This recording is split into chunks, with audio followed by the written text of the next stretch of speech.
नमस्कार दोस्तों। GDS engagement जो हुआ था जुलाई शेड्यूल 2024 का, और इसका जो रिजल्ट है ये नेक्स्ट 10 to 15 डेज के अंदर ये आने वाला है। और उसके लिए एसओपी रिलीज़ किया है डिपार्टमेंट ऑफ पोस्ट ने, डाक विभाग ने किया। एसओपी है स्टैंडर्ड ऑपरेटिंग प्रोसीजर।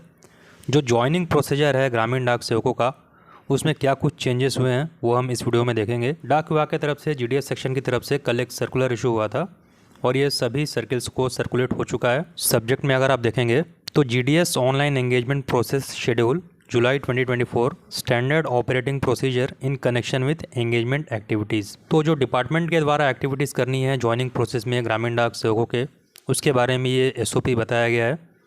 तो देखिए, सबसे पहले प्री एंगेजमेंट स्टेज है, मतलब रिजल्ट जारी होने के बाद सबसे पहले क्या होगा तो उसको प्री एंगेजमेंट स्टेज बोला गया है। सबसे पहले दोस्तों verification of documents by verifying authorities and offer of provisional engagement.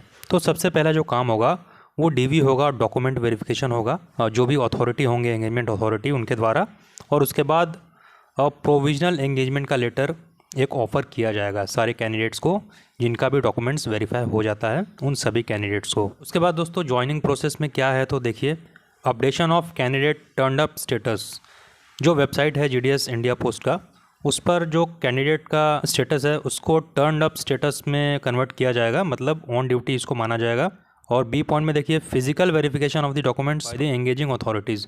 तो जो डॉक्यूमेंट्स है उसका फिजिकल वेरिफिकेशन होगा, आपको बुलाया जाएगा, जिस डेट में भी बुलाया जाएगा उस डेट में आपको जाना होगा सारे डॉक्यूमेंट्स लेकर। और सी पॉइंट में देखिए, verification of educational certificate marksheet from the website of the educational board concern और डिजी लॉकर। तो जो एजुकेशनल बोर्ड है वहाँ से या फिर डिजी लॉकर से किसी एक से वेरीफाई किया जाएगा। जो भी आपका सर्टिफिकेट होगा, एजुकेशनल सर्टिफिकेट, 10th की मार्कशीट इसमें आपने दी होगी, उसको वेरीफाई किया जाएगा बोर्ड्स के द्वारा या फिर डिजी लॉकर के द्वारा। उसके बाद 3 डेज़ की बेसिक ट्रेनिंग होगी आपकी ग्रामीण डाक सेवकों की। जो भी पोस्ट ऑफिसेज में वर्क होता है उसको लेकर 3 दिन की एक बेसिक ट्रेनिंग होती है। जो भी सिलेक्टेड कैंडिडेट्स होंगे उनको बुलाया जाएगा और उसके बाद प्रोविजनल एंगेजमेंट का जो ऑर्डर है वो ऑफ़र कर दिया जाएगा, इशू कर दिया जाएगा सारे ग्रामीण डाक सेवकों को जो भी सिलेक्टेड है उनको। उसके बाद देखिए दोस्तों, पोस्ट एंगेजमेंट स्टेज, मतलब एंगेजमेंट हो जाने के बाद, ज्वाइनिंग हो जाने के बाद क्या कुछ काम करना है डिपार्टमेंट को, वो भी यहाँ दिया गया है।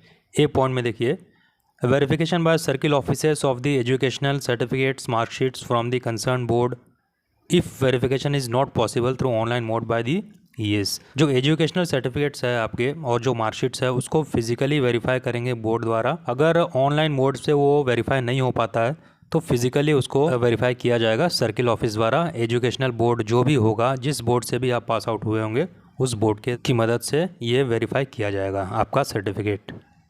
बी पॉइंट में देखिए, verification of other certificates from concern issuing authorities. जैसे दूसरे भी सर्टिफिकेट होते हैं, कास्ट सर्टिफिकेट हो गया या फिर जो मेडिकल सर्टिफिकेट हो गया, तो ये सारे सर्टिफिकेट्स जो है ये भी वेरीफाई किया जाएगा और जो कंसर्न अथॉरिटी होंगे उनके द्वारा।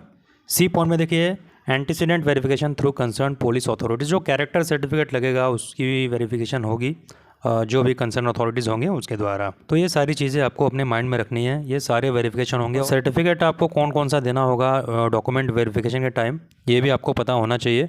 तो हम देख लेते हैं कि सर्टिफिकेट क्या क्या लगेंगे डॉक्यूमेंट वेरिफिकेशन जब आप करवाएंगे, तो उसमें सर्टिफिकेट क्या क्या लगता है, कौन कौन सी सर्टिफिकेट लगती है, उसको भी हम थोड़ा सा देख लेते हैं। देखिए दोस्तों, यहाँ 4th पॉइंट में आप देख सकते हैं ये कौन कौन से डॉक्यूमेंट आपको वेरीफाई करने के लिए देने होंगे, वो सारे डॉक्यूमेंट्स की लिस्ट यहाँ पर दी गई है।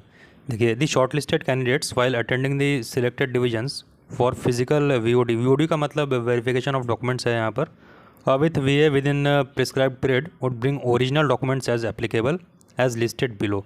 तो ओरिजिनल डॉक्यूमेंट्स आपको ले जाने हैं। देखिए, सबसे पहले मार्कशीट है, मार्कशीट तो आपको ले जानी होगी। और फिर उसके बाद आइडेंटिटी प्रूफ है, तो इसके आइडेंटिटी प्रूफ में, आईडी प्रूफ में आप पैन कार्ड भी ले सकते हैं, आधार कार्ड भी ले सकते हैं और वोटर आईडी कार्ड होता है उसको भी आप ले सकते हैं।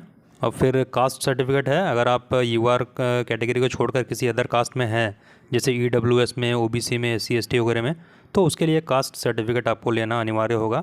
उसके बाद पीडब्ल्यूडी सर्टिफिकेट है, पर्सन विद डिसेबिलिटी अगर कोई है, कोई डिसेबल है तो उसका सर्टिफिकेट भी मांगा गया है। फिर ईडब्ल्यूएस है, इकोनॉमिकली वीकर सेक्शन, ये इसका सर्टिफिकेट भी आपको देना होगा अगर आपने ऑनलाइन अप्लाई करते समय ईडब्ल्यूएस सर्टिफिकेट डाला होगा तो।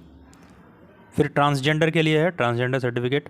फिर उसके बाद लास्ट में डेट ऑफ बर्थ का प्रूफ आपको देना होगा, जैसे पैन कार्ड आप दे सकते हो, आधार कार्ड या फिर जो मार्कशीट है उस पर भी डेट ऑफ बर्थ होती है। तो ये सारे प्रूफ आपको देने होंगे। और मेडिकल सर्टिफिकेट बहुत इंपॉर्टेंट होता है दोस्तों। ये जो भी कंसर्न्ड अथॉरिटी है आपके एरिया में, गवर्नमेंट हॉस्पिटल में, उनके द्वारा ये इशू किया जाना चाहिए मेडिकल सर्टिफिकेट। और जो अरुणाचल प्रदेश सर्किल है, यहाँ पर जो कॉम्पिटेंट अथॉरिटी है वो लोकल नॉलेज का सर्टिफिकेट आपको देंगे अगर आप अरुणाचल प्रदेश के होंगे तो, क्योंकि वहाँ के ट्राइबल्स और लोकल डायलेक्ट्स के नॉलेज होना आपको कंपलसरी है, इसलिए यहाँ पर ये अरुणाचल प्रदेश के लिए बताया गया है।